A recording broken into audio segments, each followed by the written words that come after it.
O presente audiolivro é fruto de pesquisa realizada para a disciplina de Prática Integrativa 7, do curso de Licenciatura Plena em História da Universidade Federal Rural de Pernambuco, e foi produzido sob orientação das professoras Lúcia Falcão, Elcia Bandeira e Juliana de Andrade, sendo produzido pelos discentes Vitor Mateus, Carlos Wellington, Karine Rebeca, Larissa Calassa, Luiz Henrique Farias, Ian Felipe Lopes e Ivaniele Araújo. A edição deste audiolivro foi feita por Vitor Mateus e a capa e projeto gráfico por Ian Lopes. Agradecemos por ter nos ouvido.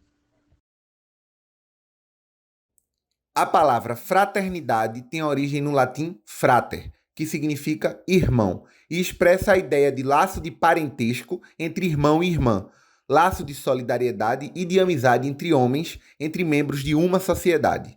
Na Bíblia, no Antigo e Novo Testamento, encontra-se a expressão irmãos, referindo-se às pessoas que compõem a família, que são da própria tribo, o que pressupõe a relação fraterna.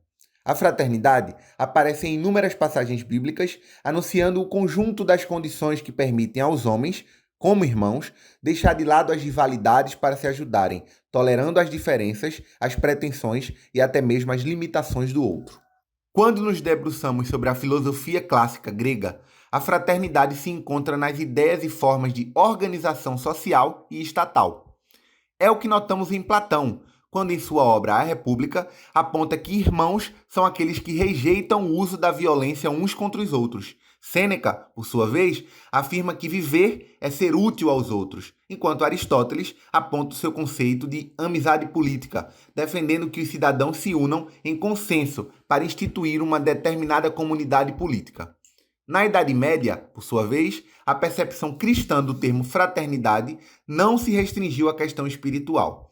Existiam as confrarias cujo sentido de palavras e signos religiosos mesclavam-se e confundiam-se com a estirpe profana. Nessa época, negociantes de várias cidades já se agregavam em comunidades, delineando o conceito de confraternização entre confrarias e irmandades.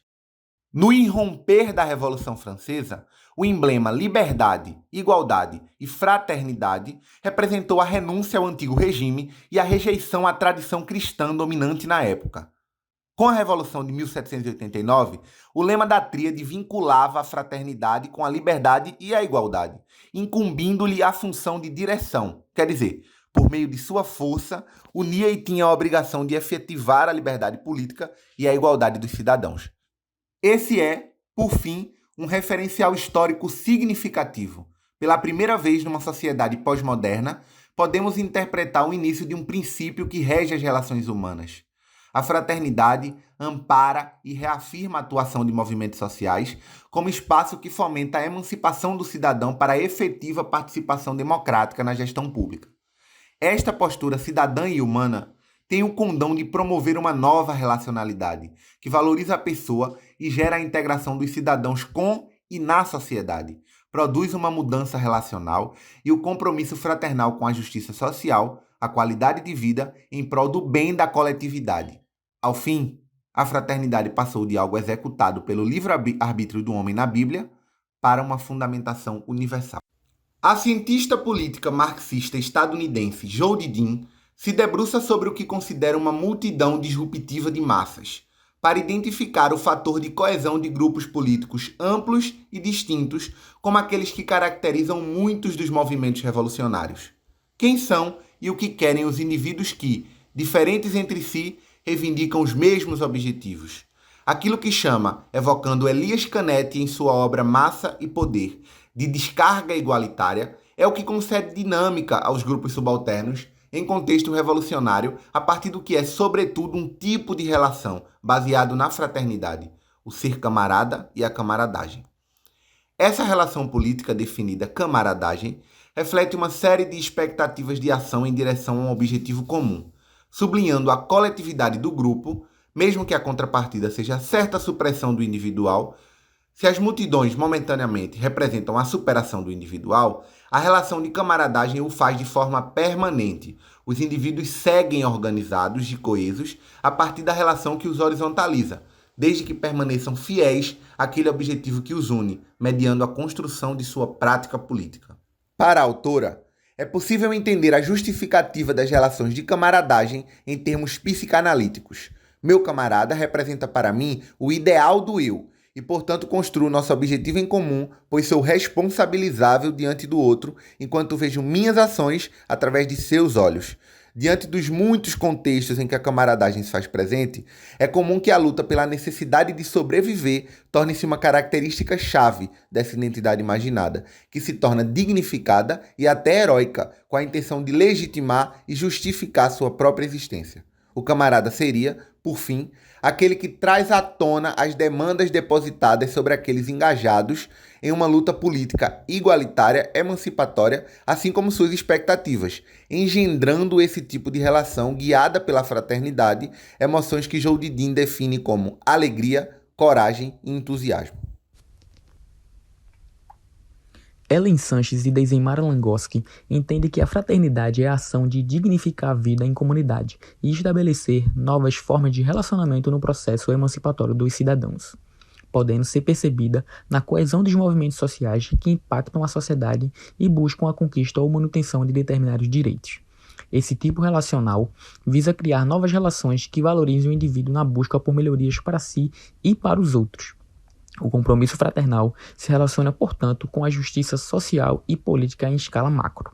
A camaradagem pode ser percebida enquanto um desdobramento da fraternidade, o movimento de se enxergar em relação a outro indivíduo que você admira e respeita, envolve encorajar esse companheiro em suas atitudes, influenciando-o positivamente.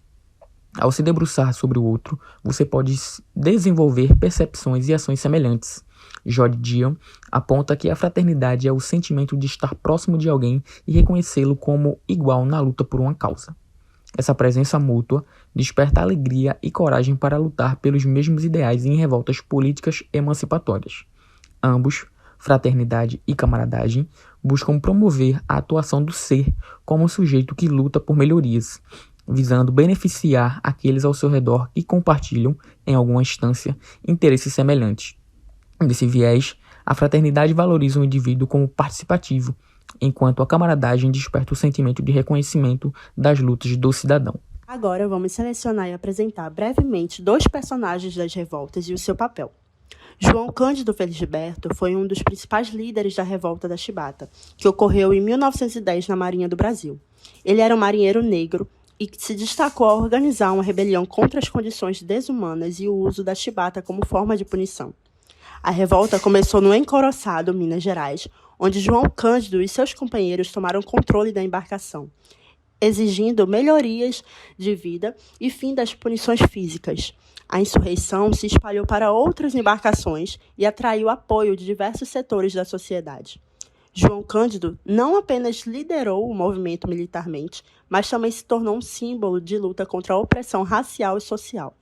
Embora a revolta tenha resultado na abolição da chibata e entre outras melhorias, ele e outros líderes enfrentaram a repressão e foram marginalizados após o evento.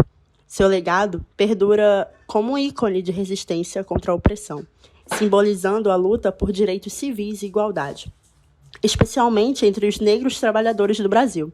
A revolta da chibata é um marco significativo na história brasileira e por busca pela justiça social.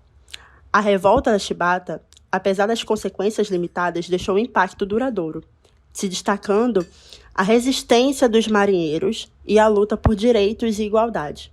João Cândido Felisberto, com a sua coragem e liderança, se tornou um símbolo dessa luta, lembrado como defensor da justiça e igualdade. Sua história continua a ser relevante, inspirando novas gerações a lutar contra a opressão e pela justiça social no Brasil. Grigori Vakulinchuk foi uma figura importante na revolta do Potemkin, que ocorreu em 1905. Ele era um marinheiro a bordo do Encoroçado Potemkin e desempenhou um papel fundamental na revolta contra a opressão e as condições de vida desumanas enfrentadas pela tripulação.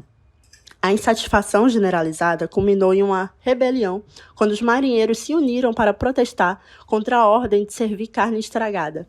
Vakulinchuk se destacou como líder carismático e defensor dos direitos dos trabalhadores. Ele ajudou a organizar a revolta e se tornou um símbolo de luta contra o regime czarista. A revolta atraiu atenção internacional e se destacou as tensões sociais na Rússia, contribuindo para o clima revolucionário que culminaria na Revolução de 1917. A figura de Vakulinchuk representa a resistência dos oprimidos e a luta por justiça social na história russa. A revolta do Potemkin, embora reprimida, ajudou a galvanizar o descontentamento popular e serviu como precursor para as mudanças que ocorreriam na Rússia nas décadas seguintes. O sacrifício de Vakulinchuk e de seus companheiros marinheiros se tornou um símbolo da luta pela justiça social e pelos direitos dos trabalhadores, ressoando na memória coletiva da Revolução Russa de 1917 e nas lutas posteriores contra a opressão. A história de Vakulinchuk continua a ser lembrada como um exemplo de coragem e resistência.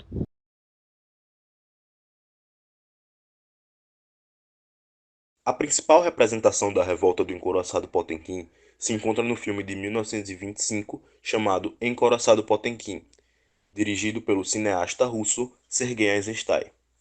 Situado no movimento denominado como construtivismo russo, o diretor foi influenciado pelo marxismo e buscou construir uma linguagem cinematográfica onde a dialética estivesse presente. Esse movimento culminou numa lógica formalista, que buscava criar sentido a partir das formas e pela capacidade de sugestão. A montagem dos filmes de Eisenstein leva em consideração a capacidade de síntese do espectador, a partir dos planos já apresentados.